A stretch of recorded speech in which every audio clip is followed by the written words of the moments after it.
E se Valheim não for só um jogo de sobrevivência, mas um purgatório? E se tudo o que você enfrenta lá não for sobre monstros, mas sobre os pecados que você cometeu em vida? Se essa teoria te fez pensar, eu te convido a embarcar nessa história, pois o que a gente vai descobrir agora não está escrito em nenhuma runa do jogo.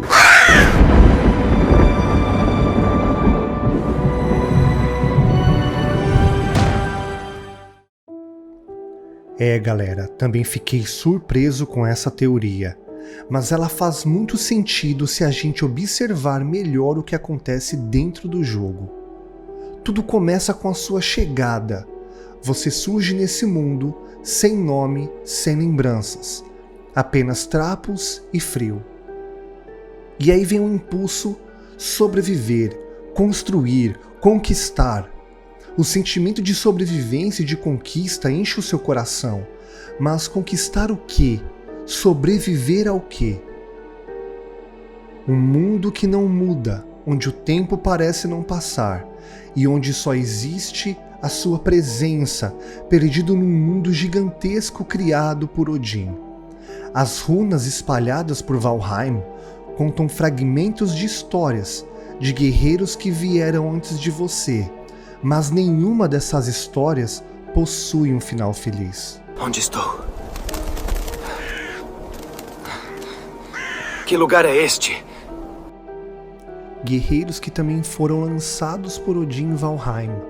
Homens e mulheres fortes, destemidos, mas que falharam. Você caiu em batalha. Sua alma cruzou o véu dos vivos.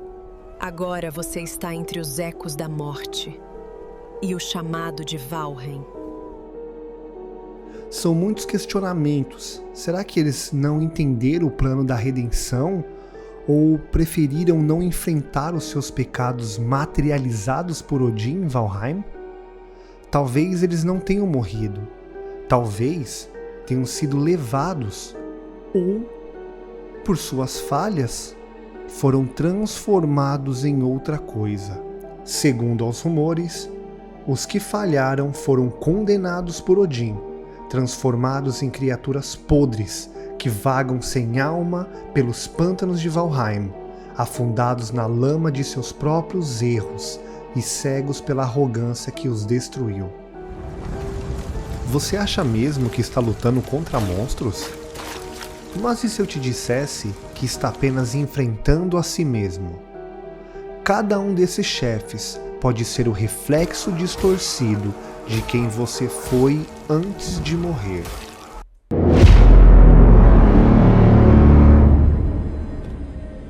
Eitir, o orgulho, aquele que se achava acima dos outros, acima dos deuses, acima das consequências.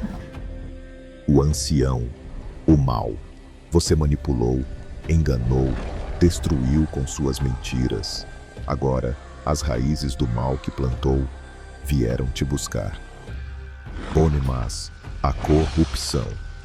Você se vendeu por poder, apodrecendo sua alma. Agora seu povo sofre por suas consequências. Moder, a ira. Você deixou a fúria te consumir. Agora ela tomou forma, e nas asas da tempestade ela veio te devorar. Yagluth, o rancor. Você nunca perdoou, guardou ódio até morrer. Agora ele queima em você e volta como fogo para te julgar.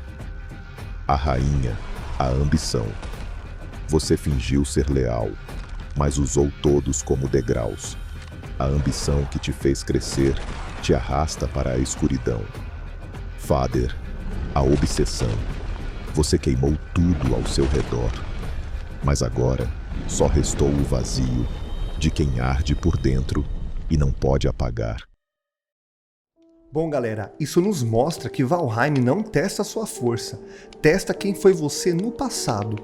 Cada criatura é só um reflexo do que você fez em vida. No final, o inimigo sempre foi você. E é isso aí, meus nobres sobreviventes. Se vocês gostaram dessa teoria e da edição do vídeo que eu fiz com muito carinho, se inscreva aqui no canal para mais conteúdos como esse. E me conta aqui nos comentários, Essa teoria faz sentido para você? Será que o nosso guerreiro ainda tem pecados para enfrentar? Eu só sei de uma coisa, eu não queria estar na pele dele. Vejo vocês nos próximos vídeos. Fui!